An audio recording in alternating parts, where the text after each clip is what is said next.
Привет! Сегодня я покажу, как создаю многослойный небольшой портрет гуашью. Мы разберем каждый слой, детали и текстуры, чтобы маленькая часть портрета выглядела живой и атмосферной. Я заранее сделала небольшой простой набросок, так что не думаю, что с ним возникнут проблемы. Не вижу смысла снимать процесс создания скетча. Вы можете повторить этот рисунок, попробовать работать гуашью, как я покажу далее, и прислать мне на почту или в ВК. Я буду очень рада такому отклику и покажу ваши работы в одном из следующих видео. В данной работе я использую гуашь фирмы Химии белила Пинекс. Вначале важно хорошо размочить кювету, чтобы краска была похожа на сметану. Затем я всегда перекладываю гуашь на палитру, чтобы лучше контролировать цвет и консистенцию. Начинаю работу с фона. Здесь небольшой простой градиент от бирюзового до темно-зеленого. Первый слой всегда наношу более жидкой краской, и затем уже по подсохшей или совсем высохшей гуаши наношу плотный слой. Данный способ позволяет лучше управлять смешением цветов и лучше разносить гуашь и делать градиент. Совсем забыла сказать, что рисую в скетчбуке Малевич акварельная бумага Veronese 70% хлопок, 300 грамм на метр, 20 листов. Формат скетчбука у меня А5, а сам рисунок половина этого формата. Кисти я использую синтетические для больших заливок и колонок для мелких деталей. Раньше я все делала синтетикой, но такие кисточки быстро теряют острый кончик, стачиваются об бумагу. Так что использовать колонок фирмы Рублев было весьма выгодным решением, хоть сами кисти гораздо дороже. Это мой первый туториал, пожалуйста, поддержите лайком, подпиской и комментарием, если вам интересно.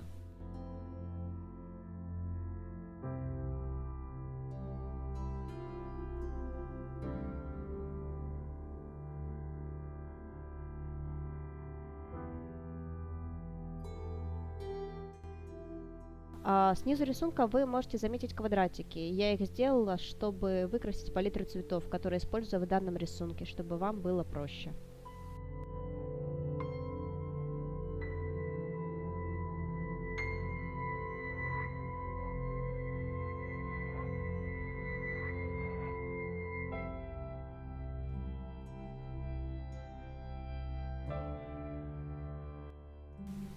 Теперь приступим к работе над волосами. В моем рисунке волосы темно-каштановые. Я их рисую всегда упрощенно, графично. Начинаю заполнять почти чистым черным цветом. Создаю легкие волны локонов, сразу отрисовывая кисточкой их более четкую структуру.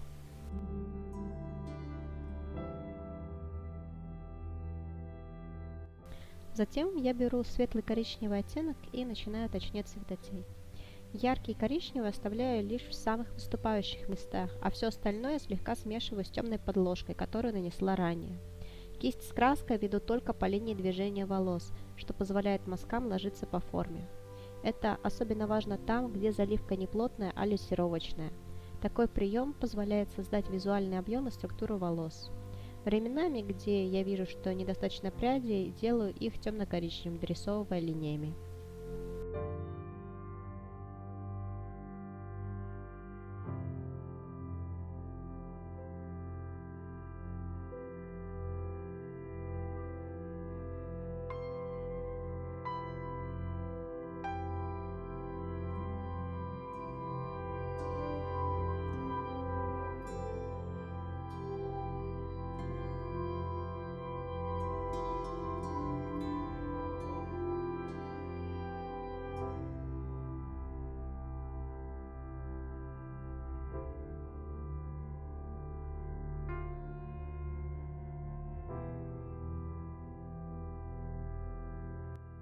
Теперь приступаем к самому сложному и интересному – коже.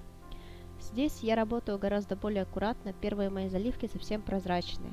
Я сразу обозначаю себе, где будет тень и какой примерно оттенок хочу получить. В гуаши всегда проще идти от темного к светлому. Также все штрихи кистью я кладу по форме. Свет падает из левого верхнего угла, так что правую часть я увожу в тень. У меня всегда при работе плотными материалами плывет эскиз, и я двигаю детали и контур лица по ходу работы. Не старайтесь сразу подобрать идеальный оттенок, просто намешайте что-то приближенное и затем уже доводите до нужного.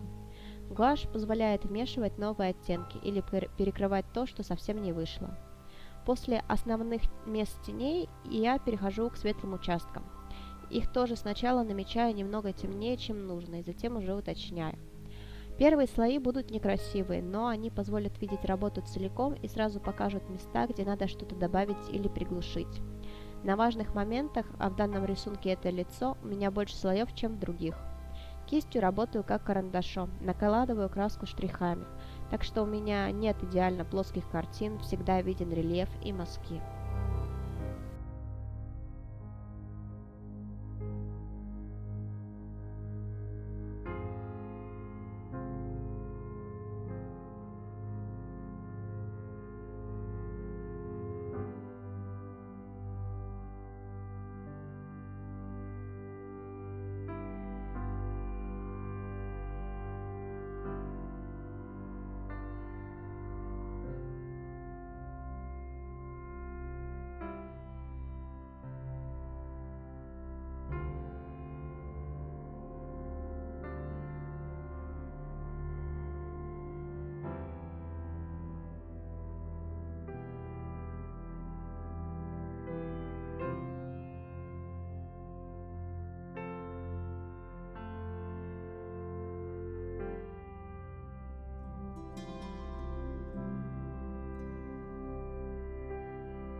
После заливки основных цветов покажу, как делаю детали. В этом случае румянец губы. Краску я беру яркую, но развожу достаточно жидко, чтобы легко смешать с нижним слоем. Так получится цельная картина, а не чувство, что кусок просто приклеили. Лучше несколько раз пройтись, увеличивая насыщенность, чем сразу положить слишком яркий слой и страдать, пытаясь его вымыть. Мои движения кистью стали более легкие и короткие. Чтобы нарисовать губы, я беру уже готовый оттенок тени, который остался на палитре, и добавляю в него красный. Верхняя губа в тени, ее сразу заливаю плотным темным оттенком, чтобы потом просто высветлить в середине. А нижнюю по старой схеме. Сначала заполняю тонким слоем краски и начинаю уточнять. Стоит помнить, что добавляя светлый цвет, гуашь немного жухнет, и переборщить очень просто, так что будьте аккуратнее. Мне не очень нравится получившаяся форма, и я слегка ее изменяю. Это легко сделать, так как на палитре все цвета уже есть, которые нам нужны. В процессе я всегда добавляю какие-нибудь детали, чуть больше тени или чуть сменить оттенок, например.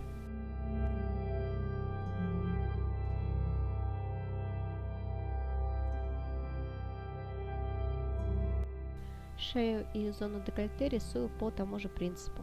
Тут тоже все тривиально и просто. Если вы уже справились с лицом, то все остальное не составит проблем.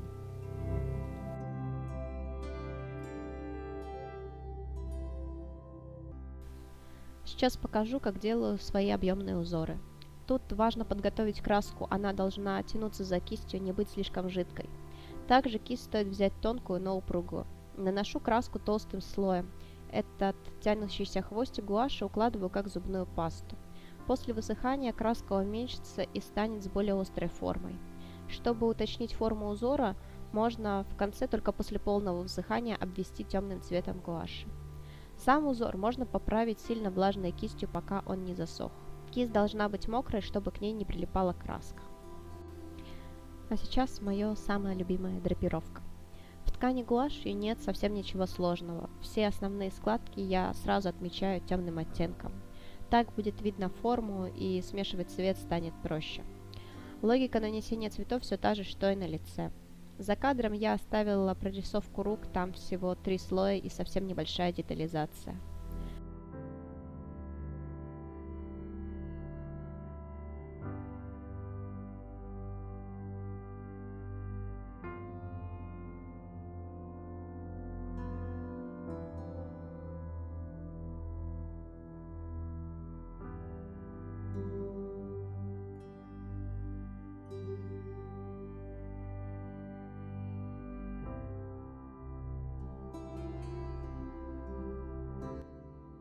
После распределения основной светотени я все заливаю средним зеленым оттенком, который является основным для данной одежды.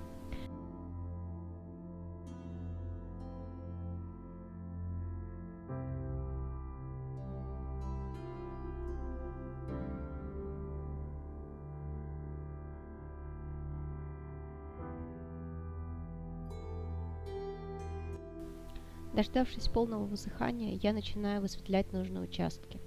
Использую замес из бирюзового сфона и зеленого на кофте. Здесь даже не стараюсь выглаживать штрихи от кисти, пусть они подчеркивают форму ткани.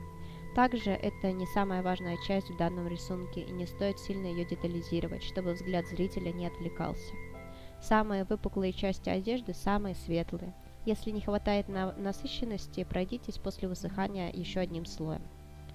Также местами прожухла краска и стоит еще сильнее затемнить складки.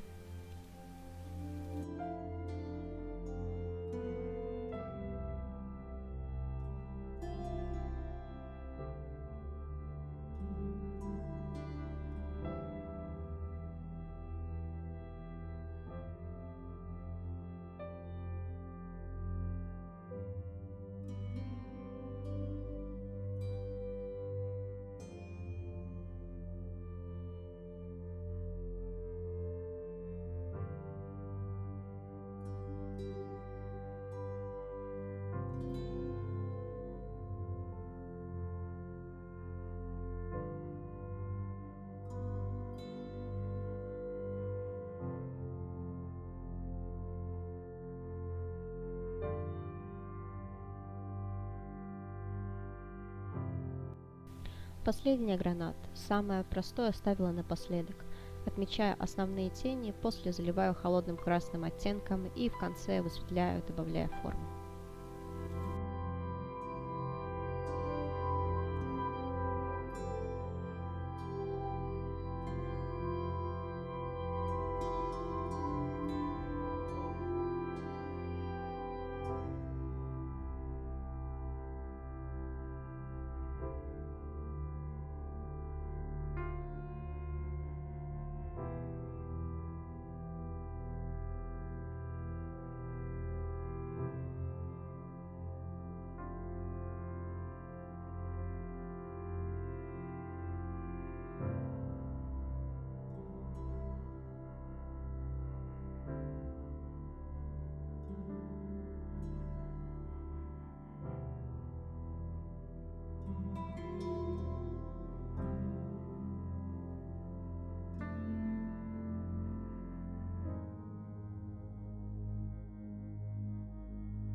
Вот и закончен рисунок, сейчас можно рассмотреть в деталях. Сама работа заняла у меня 2 вечера. Очень неудобно рисовать под камерой, может вы сможете подсказать, как это сделать проще. Если вам понравилось, напишите, каких видео вы еще хотите. Подскажите, может что-то стоит улучшить. В общем, спасибо большое за просмотр, жду вас еще раз на своем канале.